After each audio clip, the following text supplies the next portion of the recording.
All right, welcome back to Debug the Future. As always, I'm your host, Tahem, and today, super excited. We've got a really exciting guest for you guys. Maria, she's the managing director of the World of Web3 Summit and a super knowledgeable person around privacy coins and expert in a bunch of blockchain stuff. And I'm just really excited to dive in. So, rather than me talk, why don't I just let Maria just give a quick intro about herself and then we'll dive straight in. Oh, thank you, Taham, and really grateful for you having me. Thank you for inviting. I actually may say that whenever I got into crypto, into blockchain space, this is like really exciting like industry to be in, and all the time you have what I really love about it, that you all the time have the possibility to work on yourself, and in this case to get more knowledge.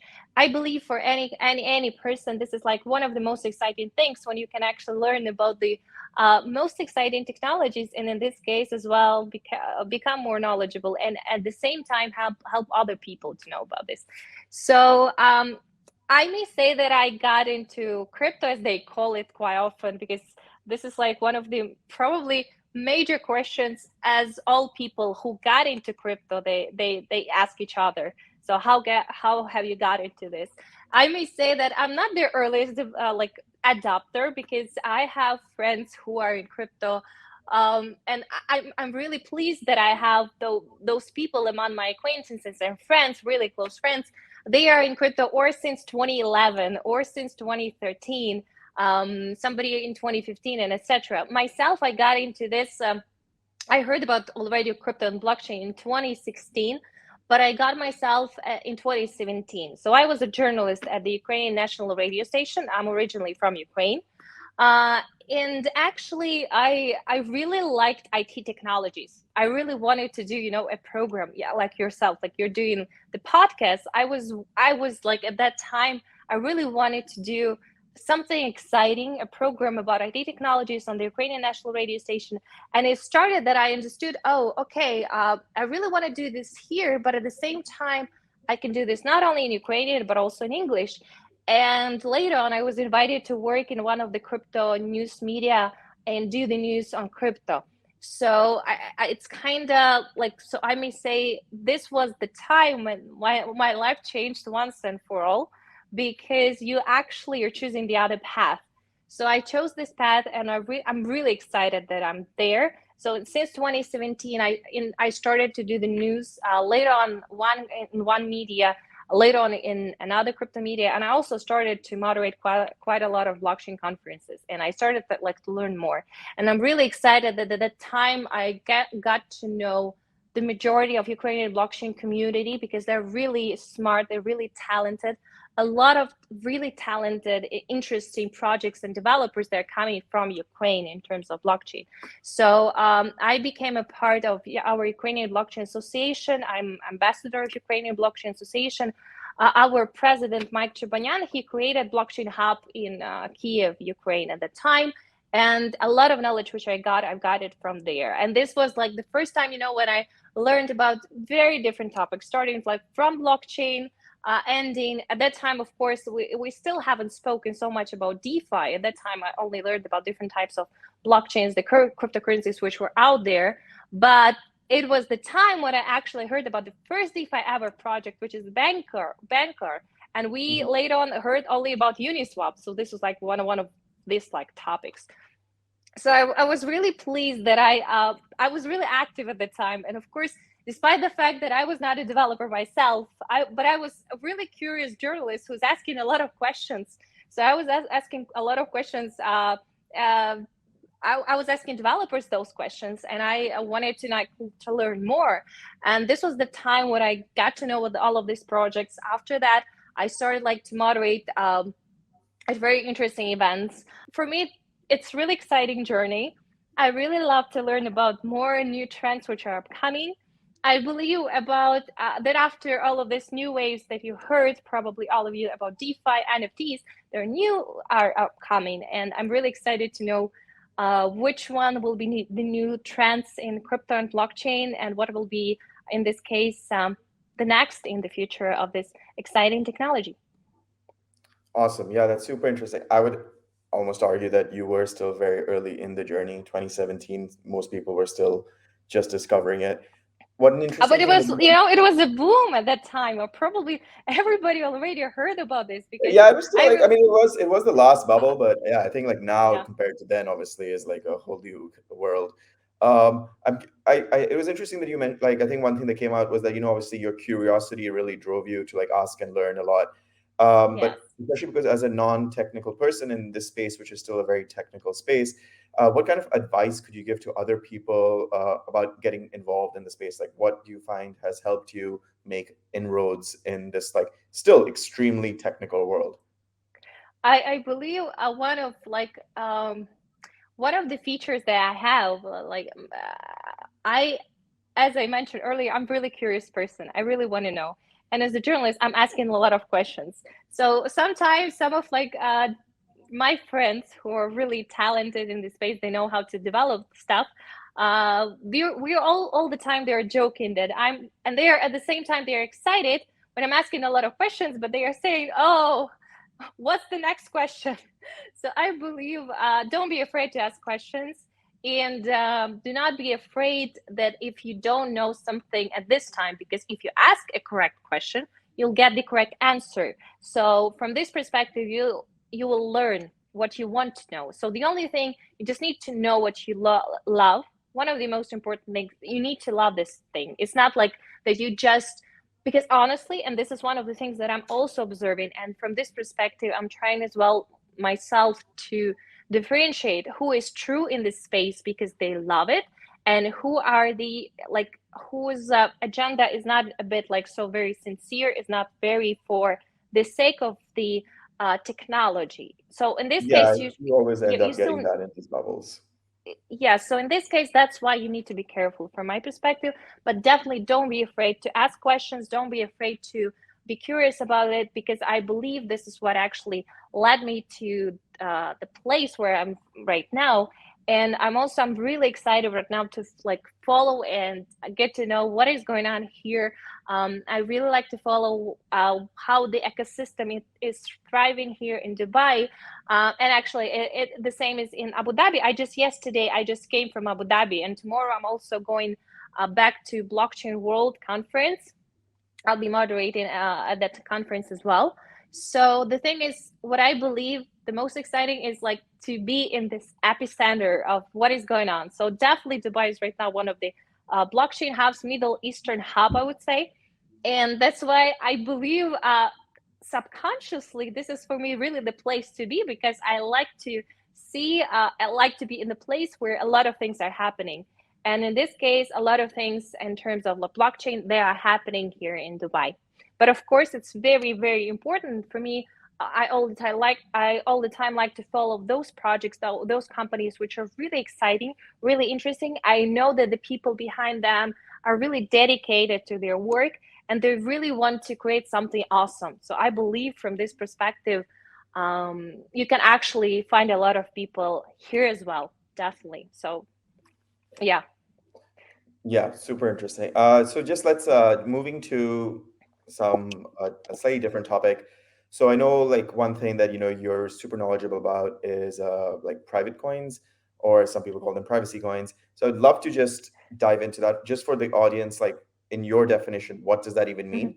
And then we Mm-hmm. can like chat about some examples and like how do they actually work, and we can like go into that. But Mm-hmm. yeah, let's just start a very simplistic overview. Most of our audience has probably never heard of these coins. What exactly Mm-hmm. are they?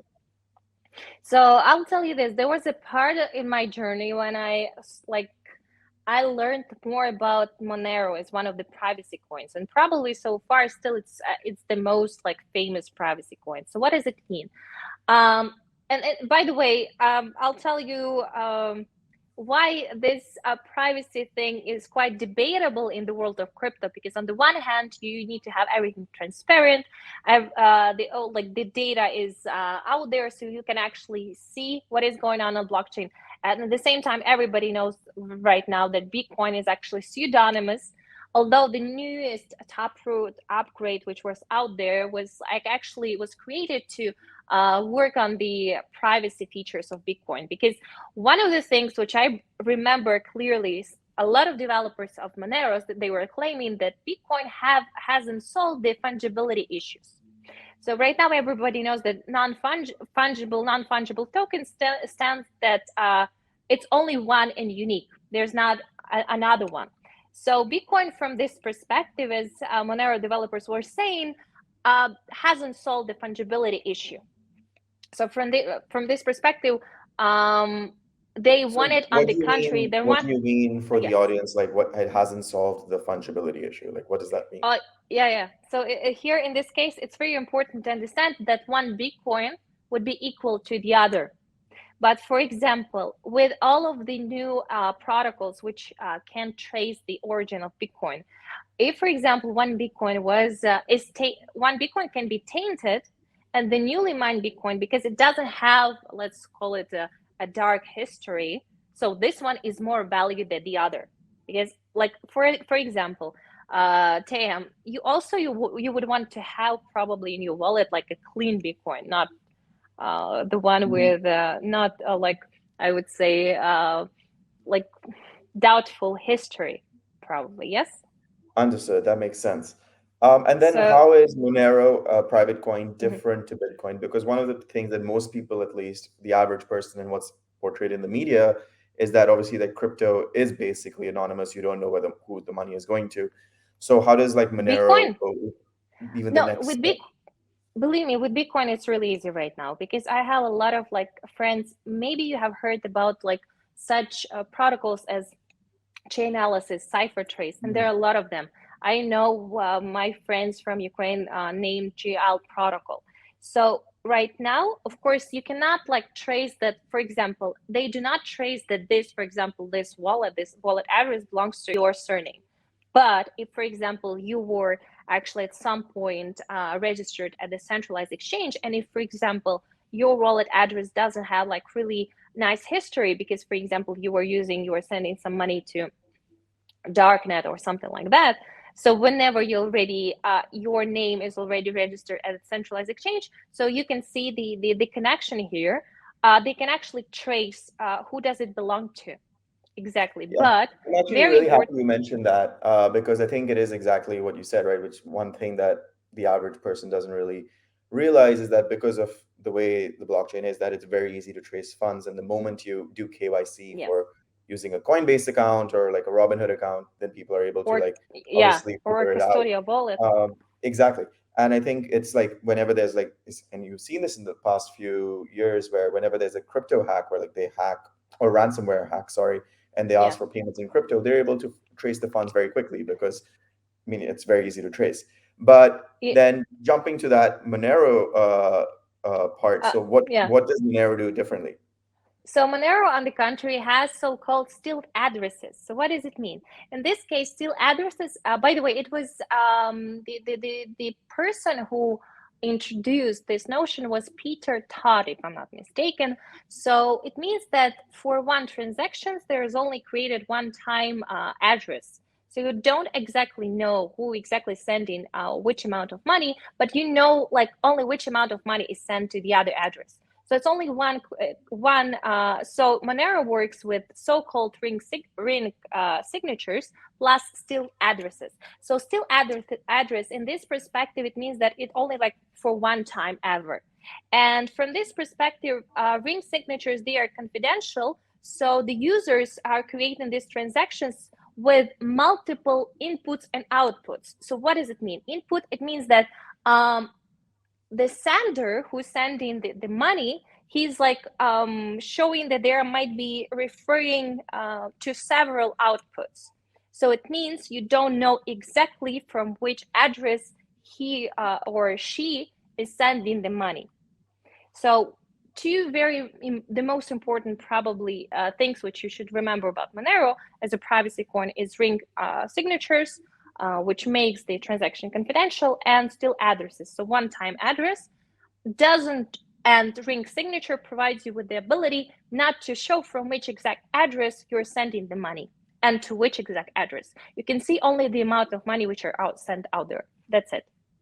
Fascinating. So now I know exactly what, if someone is listening to this, their first question will just be like, what is the use case for such levels of privacy, and Uh-huh.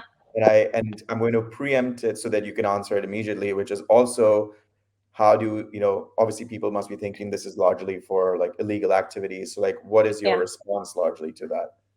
So for me, one of the as far as I'm a journalist, so like I believe myself to be from the beginning, and I would say like my lifestyle is being like a journalist. So one of the major principles is trying to be as objective as you can, because as I told you, I have like people who are working on the one side, you may say, so on one team and the other. So I'm trying like to listen to different like people from this point of view. So from the beginning, the founders of Monero, they said like it is like Bitcoin, but it's more private, because at the end of the day, you have this as GDPR, for example, as you know, Europe Mhm. is actually taking care, for example, that your data is protected. So the founders of Monero, a lot of them, their main idea was actually to not to help us, like this is like probably very known idea that you are actually are trying, in this case, use it for illicit activity, but as far as like to take your privacy back, because you should like protect your data, you can protect your money, how much money do you have, because in this case maybe you would not be also comfortable if somebody knows how much Bitcoin do you have on your specific wallet. So from this perspective, it's like I'll tell you vice versa, because on the one hand I can understand, on the contrary, those people who are tracing the funds, which for example which have been stolen for your wallet, so definitely you need for this perspective cipher trace or chain analysis services, because you can actually track back where is your money. But at the same time, I can understand that you want your also money to be private. You don't want to know, like the world to know how much Bitcoin or how much other cryptocurrency you have on your wallet.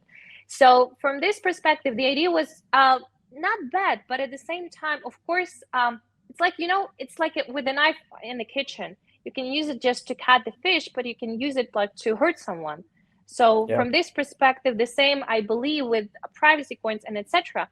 On the one hand, why I mentioned about Taproot, everybody was waiting because it like enhances the privacy features of Bitcoin. So on the one hand, people want this privacy, but at the same time, I'll tell you, a lot of my acquaintances who are Bitcoin maximalists, they are saying that on the one hand, they are not in favor of Monero. Obviously, they're only in favor of Bitcoin, but at the same time, they want their transactions to be private. And what I'm trying to say that it's really hard to tell, of course, who is right in this case. But what I really like about this, that still I like when there are like different points of view, because for some people, like this is the major important like feature that they like about using crypto, and for other people there is another one which they like most, and that's why one, for example, they've used not coincide. It actually creates debates, but at the end of the day, I believe like this area, um, this industry is created to be like have different points of view and discuss them, and quite often discuss them at the conferences, and maybe to come to some insights, new conclusions, and maybe to solve new issues. Yeah, I think it's a really good point because especially like as crypto becomes more and more mainstream, like it loses a lot of the decentralization and anonymity Yes. that people originally started with. And Monero obviously still speaks to that original. And there's always going to be that tension. Obviously, you have exact. I think I like the knife analogy, which is that obviously you have the use cases, but even cash has the same thing, right? Like people use cash both for legal as well as Yes. illegal activities. So Uh-huh. it's the same problem. And You what I know, really wanted to just click on actually though was what you just said, which is that it's such an early stage of the industry that the debate that gets started, that I mean that's really what is the most important part, because we're still like figuring things out in such an early day that if we don't have debate, I mean there's no real point yeah. of this industry at all. Uh, but You know, I before just I, yeah, please go ahead. And I just wanted to add, because you mentioned about the cash, as my friend says, whenever you're already using Bitcoin, right? If you're a criminal, do not use Bitcoin, of course. Use cash, because you definitely will get caught. So Yeah. from this perspective, I won't be saying anything about Monero, because I'm not using this like myself. I was like at the beginning, I was trying to buy like different cryptocurrencies, but from my perspective, my activity is nothing illegal. I was just like, as a journalist, was trying different things. So from this perspective, I can understand all of them. But in the end of the day, I think it's really nice when they debate and maybe at some point they come to some conclusion. But I believe that there will be still like how many people, there are so many views. And from this perspective, that's why I believe from this perspective, that's why this industry is also so versatile. Yeah, couldn't say it better myself. And on that note of continued debate, I think that's a perfect area for us to wrap up. Sure. Maria, thanks so much for coming on. I think everyone who will be listening will be super, super happy to learn so much about a token that a lot of them have probably never heard about. But thank you so much. And Thank you. thank you Thank you, for Tahem. joining the Debug the Future family. Yeah, thank you so much. And I'll tell you, like in the future, I also will be happy to discuss further a lot of topics because there's still so many things to cover. And as far as I'm like really following like the new interesting like wallets are coming, some custodial, some non-custodial. So it's also, by the way, it's also additional debate, which we have lots of my acquaintances again about those who are like afraid of losing the access like to their wallets. That's why they're really in favor of like, for example, non-custodial wallets, the other who are more in favor of custodial. So in general, as I said earlier, one of the most exciting things here that you have so many interesting like people, developers with new bright ideas, and you see how this industry is progressing. We are definitely at the infancy of this industry, and I'd be really happy to watch it grow all the time, every day, and here right now, specifically in the Middle East. Yeah, I think we could probably just do a whole series of just chatting about what's happening itself. That's true. Great. Thanks so much, Maria. I appreciate you coming on. Thank you, Tahem.